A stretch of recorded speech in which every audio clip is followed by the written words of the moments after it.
dégg naa Badara Gadiaga moom it mu kàcc yu rëy nee na budget ensemble dafa yokk loolu du dëgg déedéet dafa wàññeeku Badara day fen 80 milliards ma ne non man waxuma xam nga man lu mooy wax mooy dañuy waxante dëgg budget Sénégal dañu def budget présidence de la République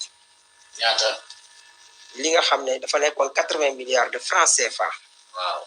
ñu wàññi ko ba mu des 49 milliards 49 milliards budget présidence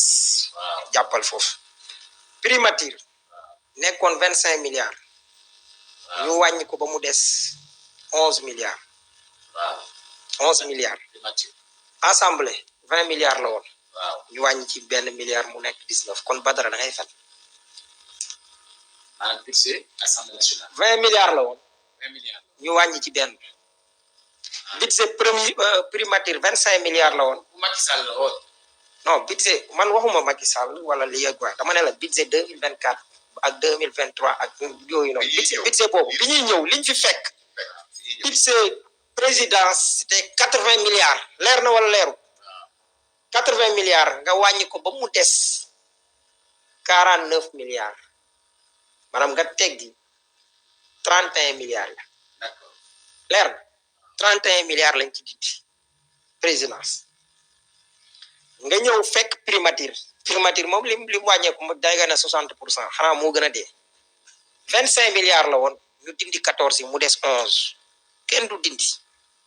parce que gis nga paresse intellectuelle wala dangaam nit ki da ngay documenté wu doog a toog di wax mais tiit di kàcc budget ensemble 20 milliards la woon ñu dindi benn bi mu des 19 loolu yokku na dama lay laaj loolu yokku la wala wàññi la wàññeeku la léegi nag coow lii yëpp Guy Marius moo ñu ko teg léegi lan moo doon jubluwaay bi est-ce que lii amoon na sens beneen bi mooy nga def sa bilan bopp léegi lu muy indi mooy beneen yoon ma ne man Cheikh Bara Ndiaye député pour askan wi gis ma faaw kon temps de parole yi xam nga tey temps de parole dañ ko daal di jox opposition 20 maa nga 40 minutes la maanaam tey bu doon 80 minutes